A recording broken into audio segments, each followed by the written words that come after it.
Hello friends, ఇవాళ నేను చెప్పే స్టోరీ మర్రి చెట్టు కింద ఒక దెయ్యం. ఈ కథ టంగుటూరు అనే గ్రామంలో జరిగింది.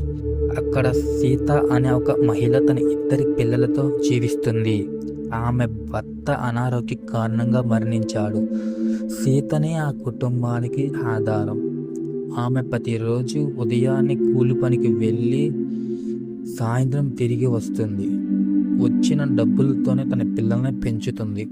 జీవితం చాలా కష్టమైనా సరే తను ఎప్పుడూ బాధపడలేదు. కానీ ఆ గ్రామంలో ఉన్న పాత రాజభవనం దగ్గర ఉన్న మర్రి చెట్టు గురించి ఆ గ్రామంలో ఎన్నో కథలు ఉన్నాయి.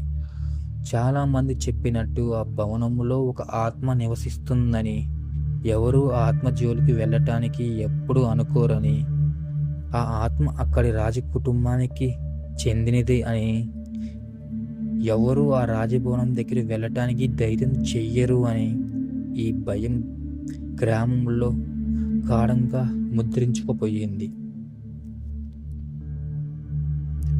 ఒకరోజు సీత తన పని పూర్తి చేసుకొని ఇంటికి వెళ్ళటం ఆలస్యం అయ్యింది.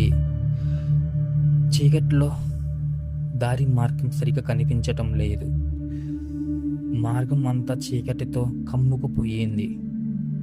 రాత్రి చలిలో అడుగు వేసుకుంటూ రాజభవనం దారి మీదుగా ఇంటికి వెళ్ళటానికి సీత ధైర్యం తెచ్చుకుంది.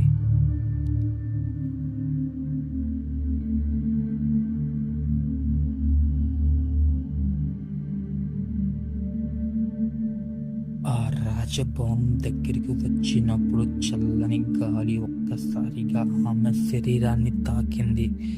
ఆ గాలి చాలా వింతగా అనిపించింది. ఆమె భయాన్ని ఆపుకొని ముందుకి అడుగు వేసింది. అప్పుడు సీతకు ఒక రోదన వినిపించింది.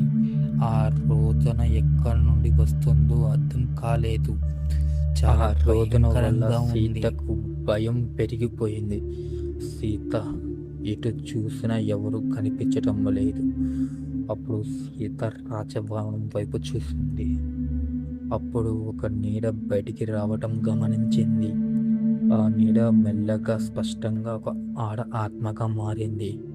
సీతకు చెమటలు పట్టిపోయినాయి. ఎవరు నువ్వు? నా వైపు ఇంటికి వస్తున్నావని సీత అంది. అప్పుడు ఆ ఆత్మ, నేను ఈ రాజ్య భవనం యొక్క మహారాణిని. నా దగ్గర చాలా ధనం ఉండేది. దాన్ని ఒక రహస్య గదిలో దాచిపెట్టాను. కొన్ని రోజుల తర్వాత మా రాజ్యంలో కరువు వచ్చింది. అప్పుడు నా దగ్గర ఉన్న సంపదను ప్రజలకు పంచాలి అని నిర్ణయం తీసుకున్నాను. వెంటనే ఈ విషయాన్ని నా కుటుంబ సభ్యులకి చెప్పాను. వాళ్ళు దానికి ఒప్పుకున్నారు. కానీ వాళ్ళు ఒప్పుకున్నట్టు నటించారు. అది తర్వాత నేను గమనించలేకపోయాను. నేను తినే భోజనంలో విషం కలిపి నాకు భోజనాన్ని పెట్టారు. ఆ భోజనం నేను తినటం వల్ల నేను చనిపోయాను అని ఆత్మ చెప్పింది. నేను చనిపోయిన వెంటనే నా శరీరాన్ని పక్కనే ఉన్న మర్రి చెట్టు కింద పూడ్చిపెట్టారు అని చెప్పింది. నా కుటుంబ సభ్యులు నా దగ్గర ఉన్న ధనం కోసం అన్ని చోట్ల ఎతికారు. కానీ ఆ ధనం వాళ్ళకి కనిపించలేదు. వాళ్ళు కూడా ఆ కరువులో వాళ్ళు చనిపోయారు. ఇప్పుడు ఆ సంపద ఎక్కడుందో ఎవరికి తెలియదు, నాకు తప్ప. కాబట్టి నీకు ఆ సంపద ఉన్న ప్రదేశాన్ని చూపిస్తాను. నీవు ప్రజలకు ఆ సంపదను పంచు అని సీత నీవు నా వెంటరా, రహస్య గది ఉన్న మార్గం నీకు నేను చూపిస్తాను అని ఆత్మ చెప్పింది. వెంటనే సీత సరే అంది. వెంటనే ఆత్మ వెళ్ళే మార్గంలో సీత కూడా అడుగు వేసుకుంటూ వెళ్ళింది. ఒక్కసారిగా రహస్య మార్గం నుండి రహస్య గదికి తీసుకువెళ్ళింది. ఆ గదిని ఒక్కసారిగా తీయటం వల్ల అక్కడ ఉన్న ధనాన్ని చూసి సీతకు, ఇది చూస్తుంది నిజమేనా? ఇంత ధనమా, ఇంత వజ్రాల అని ఆశ్చర్యంగా చూస్తుంది.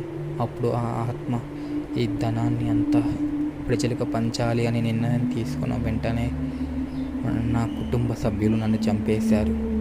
కాబట్టి ఈ ధనాన్ని అంతా నువ్వే ఈ ప్రజలకు పంచాలి అని చెప్పింది. వెంటనే